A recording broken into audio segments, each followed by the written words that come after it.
Ladies and gentlemen.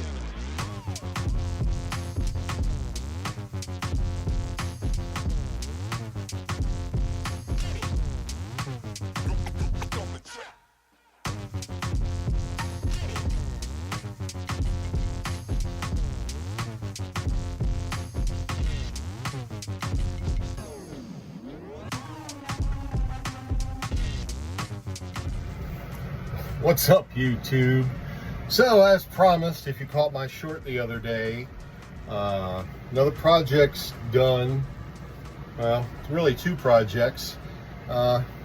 Pretty cool ones, significant. Hopefully you can hear me. I do have my AC running because it is hot. It's like 90 and humidity's climbing, and still kind of early. I got up and got everything done that I needed to get done. Well, let me show you what I got done since I went to Delaware. So check this out. Look at that nice looking roof. There's a new vent there, another vent there, new refrigerator cover. And I'm going to explain what this is. That's a Peplink, and that's it's a Starlink Mini up there. There's my TV antenna. A little bump, that's the GPS, or the, Sirius XM radio. Look, I got water running off the roof here. Look at the way it wraps over that front cap. Man, that's pretty. So, that's what I got. Check it out. So, as I said, hopefully that air conditioner's not too loud. I went up to Delaware to D&D RV Roofing, and they do the Flexarmor spray-on roof.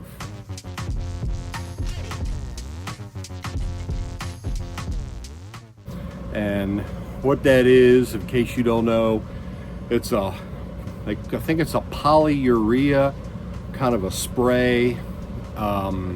What they take everything, off of the roof, and then, you just have the bare roof up there.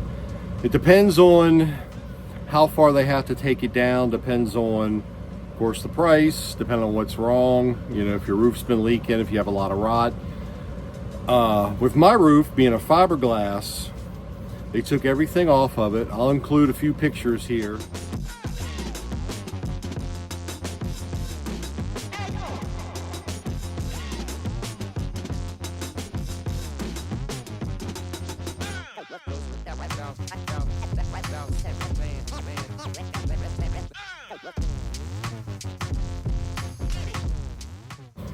And they prepped the roof. They left the fiberglass down.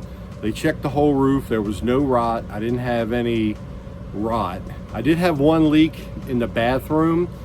I caught about 6 weeks ago, and I went over to the RV dealer and got a thing of Dicor and sealed it up. So it probably had just started, and it was raining pretty good, but I took care of it right away because I knew I don't want any rot, and even though I was getting a spray-on roof. Well, it was supposed to be a few weeks from now, but they had a cancellation so I could bring it up. And I dropped it off Monday afternoon and picked it up on Friday. Thanks again, Dave. Thanks for the ride, Dave. You're welcome. Anytime. So after that, came home, and roof is great. It's got a lifetime warranty, completely sealed. And if you want to check out their YouTube channel, they have all kinds of videos for D&D RV roofing, Flexarmor, as a corporation. For my roof, I'm going to tell you, it was like $4,100. And now, mind you, that's only like, he measured it at 14 feet of roof. And that's like the bare minimum that they'll do any roof, but the bare minimum charge, if you know what I'm saying. So that was the bare. Very pleased, very nice people, good people to work with. I didn't have any issues. So if you are in Pennsylvania, Maryland, New Jersey, New York, obviously Delaware, you can bring it up to these guys. They'll give you an estimate online, and they'll hook you right up. They did a really good job. And one of my biggest fears was being in Cut Bank, Montana, and having a roof leak, and I got to go to some hardware store and get some duct tape or something. I'm like, no, we're not doing this. And with the amount of money that, if you've been following along with this project, the amount of money that I've, put into this RV, because it's built, not bought, and this is a cheap insurance to guarantee that the RV is going to live a long life and not rot. So most of you, I'm sure, have an RV. If you're not checking your RV seals, a couple times a year and making sure they're not leaking, you probably really need to, because it's probably leaking and you may not even know it. If your roof is really bad, they do take the decking off to have to dry it. They put new decking down. Then they have to put their polyurea spray on it and seal it.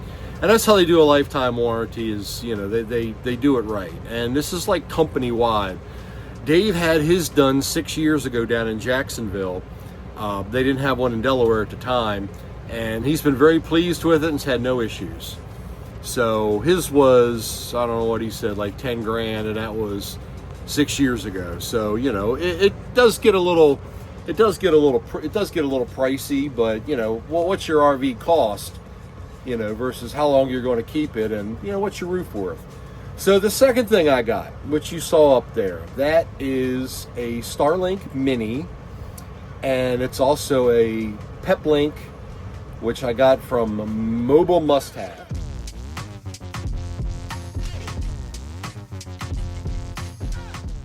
So if you go to mobilmusthave.com, inside of that is a Peplink router, and there's another device in there. I'm not sure what all these devices are. I'm not a cellular IT computer guy of any kind. Excuse me. What this thing does is it basically, the Peplink sends out a Wi-Fi signal.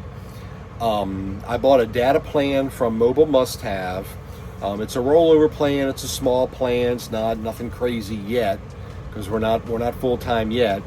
And I also bought like 150 gigs of Starlink data, and that's whatever that costs a month, $50 a month, $55 a month, and I'm actually connected to it right now. So what this thing does is it actually has, it's not a cell booster, and it's not a hotspot. Okay, me and Stephanie discussed this, and I knew she was right, but we were on the same road, just in different lanes, but we got it together. But cellular is not Wi-Fi, and Wi-Fi is not cellular. Okay, half of you probably know this. You're like, oh, we know that. What are you, stupid? Well, yeah, I'm kind of stupid when it comes to this stuff. But anyhow, this thing has antennas up inside of it, and you connect the antennas to this Peplink router, and it also has the Wi-Fi part of it, which has like another box. I think that might be the Wi-Fi router. But anyhow, it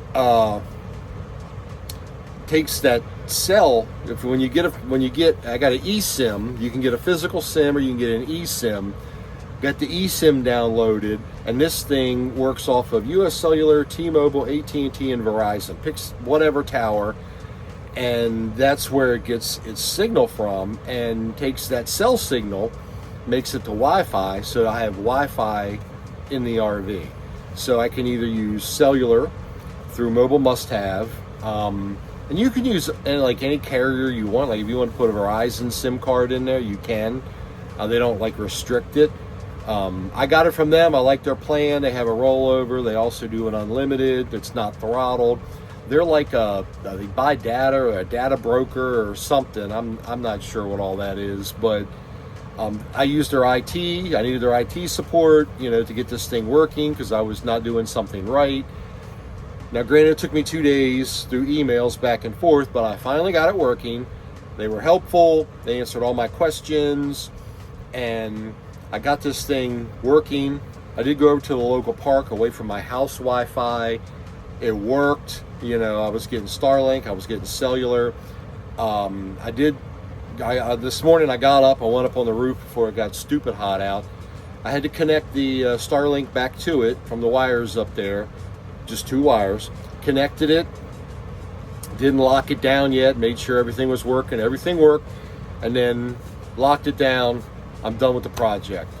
So the roof is done, it's sealed. I got 2 new fans. I'll show you the fans in a second. I got 2 new fans. I got the Starlink mounted up on the roof with the Mobil must-have Peplink router, the on-off switch. I can turn it on, turn it off, and mainly just so it's not drawing power. If I don't need the connectability, then I can just turn it off and not pull any juice off the batteries. Starlink gets it's a little hungry on the battery power, so you got to kind of watch it. Like I would turn it off at night. I don't need it at night. If I'm driving down the road, I got my DC to DC Victron charger. It's still going to charge. Like right now, my solar's still going to run. My AC's running off my batteries. I'm picking up some solar. So, I think I got it pretty much covered. EcoEthics Solar down in North Carolina, they did my all my Victron equipment. So if you're looking for that, look them up. They're in North Carolina, mid-state. Yeah, so let me show you at least some of the stuff inside. Well, there's the on-off switch, and I did add some USB ports down here. You can never have too many of those. Now on the inside of this cabinet, that's I put the driver in there, and the white wire is a power over Ethernet. That goes up to the roof. It's a 1-wire connection up to the roof, 1 power over Ethernet cable. So I went behind the fridge, came out the top of the fridge, boom, plugged it in. It's waterproof. It's got screws and a gasket, seals the thing down. It's got a waterproof, connection. You gotta stick the wire through. It really wasn't hard. Everything is working great.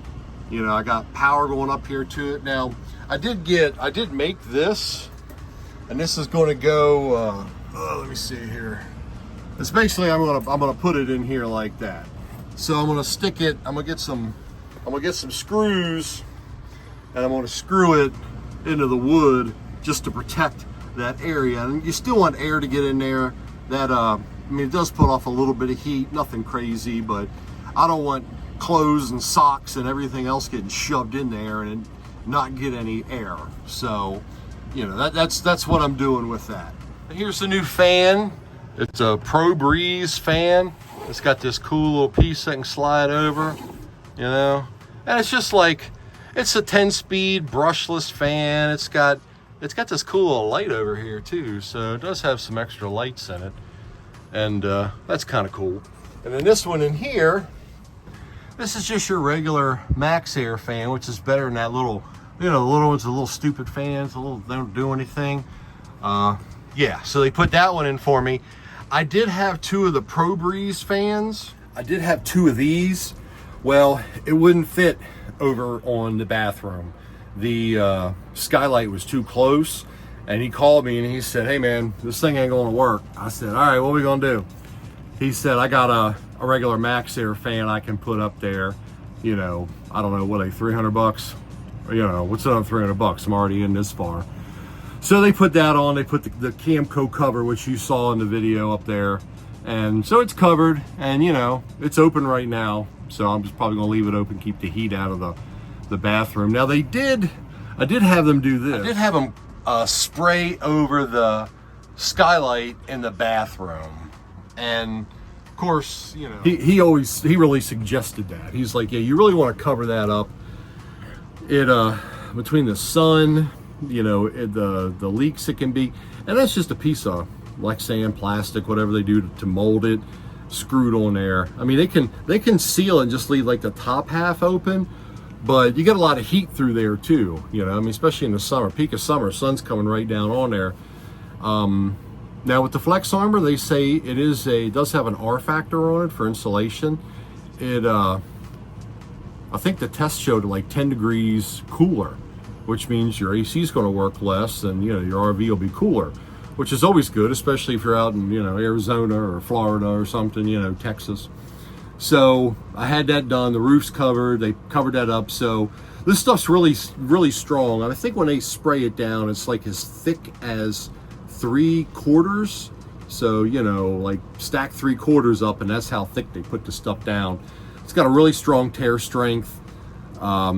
So I'm pretty pleased with that. I don't want a tree limb to come along and, you know, hit the roof and, you know, tear the fiberglass or something. God help you if you got a rubber roof, because it's going to rip that sucker right off. You got to have a big old hole and, you know, a bunch of Turnabond tape up there, and that stuff's not, you know, I mean, it works, but, you know, you don't just, you know, if you want to keep your RV, you probably need a spray on roof like this. This should be industry standard. So if Tina at Phoenix Cruiser, if you're watching this, you guys should consider doing this on your RVs. I mean, this is like really, this is high speed stuff, and it's really nice. So yeah, that's about it. So that's what I did. That's what I've been doing. I got a spray on roof from Flexarmor. I got it from D&D RV Roofs up in Newark, Delaware. I got my PepLink up on the roof with my Starlink Mini, and all of that's hooked up, all of that's working. It's taken me a little while to get all this done. I've noticed I've become very frustrated. I guess probably just all these years of work and dealing with my job. I really had a hard time lately, and been really running out of patience and having a lot of issues with that. So I had to bear with myself and try to get my head on straight to work through the problems and not throw the whole damn thing into the woods and, you know, run off screaming with my hair on fire. But I didn't do that. So I'm keeping it together. I'm almost finished with the RV project, which I do love my RV, don't get me wrong. I still love being a paramedic, but I think I've just kind of had enough of this. Luckily, I only got a couple months left, so follow along. We only got a couple months to go, and we're going to be hitting the road full time, and you get to follow us along on our latest adventures and all the cool places we're going to go. So hang around. Thank you. Please hit the little thumbs up button. Doesn't cost anything. Give me a like. If you want, give me a subscribe. I'd appreciate it. So thanks for watching. Bye.